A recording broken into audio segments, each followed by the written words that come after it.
పెద్దపల్లి జిల్లాకు సంబంధించి ఈరోజు ప్రధాన వార్తలు చూసుకున్నట్లయితే ఓదెల మండలం గుంపుల గ్రామం సమీపంలో ఉన్నటువంటి మానేరు నదిపైన ఉన్నటువంటి చెక్ డ్యామ్ను గుర్తు తెలియని వ్యక్తులు డిటోనేటర్ల సాయంతో పేల్చివేయడం జరిగింది. అయితే ఇసుక మాఫియాకు సంబంధించినటువంటి వ్యక్తులే చెక్ డ్యామ్ పేల్చి ఉంటారంటూ కూడా స్థానికంగా ఉన్నటువంటి ప్రజలు అలాగే రైతులు అయితే కూడా వివరించడం జరుగుతుంది.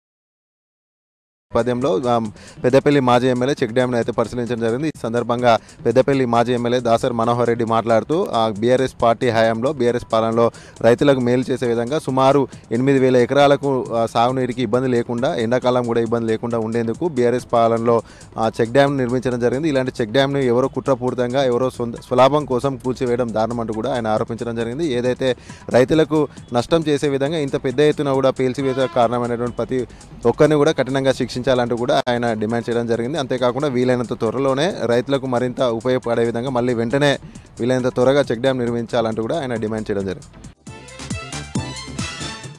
అలాగే మరొక ప్రధాన వార్త చూసుకున్నట్లయితే మధ్యాహ్న భోజన కార్మికుల సమస్యలు పరిష్కరించాలని డిమాండ్ చేస్తూ మధ్యాహ్న భోజన కార్మికులు నిర్వేదిక సమ్మెకు దిగడం జరిగింది. పెద్దపల్లి జిల్లా కేంద్రంలో ఉన్నటువంటి అమరవీరుల స్తూపం వద్ద కూడా మధ్యాహ్న భోజన కార్మికులు సమ్మె నిర్వహిస్తున్నారు. ఈ సమ్మెలో భాగంగా ఈరోజు 8వ రోజు సమ్మె కొనసాగుతుంది. 8వ రోజు సమ్మెలో భాగంగా మధ్యాహ్న భోజన కార్మికులకు సంబంధించిన మహిళలంతా కూడా బతుకమ్మ ఆటలాడుతూ కూడా నిరసన వ్యక్తం చేయడం జరిగింది.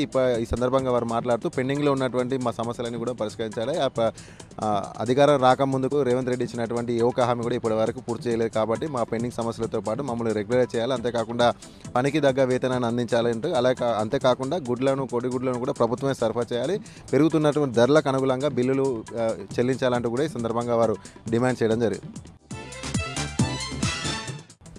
అలాగే మరొక ప్రధాన వార్త చూసుకున్నట్లయితే సింగరేణి పరిధి రామగుండం రీజియన్ 1 పరిధి ట్వింక్లాండ్ బొగ్గుగాని పైన సిఐటి ఆధ్వర్యంలో కేంద్ర ప్రభుత్వ వైఖరి నిరసనగా ఆందోళన చేపట్టారు. ఈ సందర్భంగా కేంద్ర ప్రభుత్వం చేపడుతున్నటువంటి కార్మిక వ్యతిరేక చట్టాలు 4 లేబర్ కోడ్లను అమలు చేయడం పట్ల కూడా వారు నోటిఫికేషన్ పేపర్లను దహనం చేస్తూ కూడా నిరసన చేపట్టారు. ఈ సందర్భంగా వారు మాట్లాడుతూ కేంద్ర ప్రభుత్వం కార్మిక వ్యతిరేక విధానాలను అవలంబిస్తూ కార్మిక 29 చట్టాలను 4 లేబర్ కోడ్గా కుదించి కార్మికులకు ఎనలేని హాని చేస్తుందంటూ కూడా ఈ సందర్భంగా వారు వ్యాఖ్యానించడం జరిగింది. గతంలో కూడా పలుమార్లు కూడా 4 లేబర్ కోడ్లను రద్దు చేయాలంటూ కూడా పలుమార్లు దేశవ్యాప్తంగా కూడా పలు నిరసనలు ఆందోళన చేపట్టినప్పటికీ మళ్ళీ ఇటీవల కేంద్ర ప్రభుత్వం ఇలాంటి నిర్ణయం తీసుకుంటే నోటిఫికేషన్ జారీ చేయడం దారుణం అంటూ కూడా వారు వాపోయడం జరిగింది. అంతేకాకుండా ఇప్పటికైనా కూడా ఈ యొక్క 4 లేబర్ కోడ్లను రద్దు చేయాలి, ఈ యొక్క ఆలోచన వెంటనే ఉపసంహరించుకోవాలంటూ కూడా వారు డిమాండ్ చేశారు. లేదంటే పెద్ద ఎత్తున కూడా ఆందోళన తప్పవంటూ కూడా హెచ్చరించారు.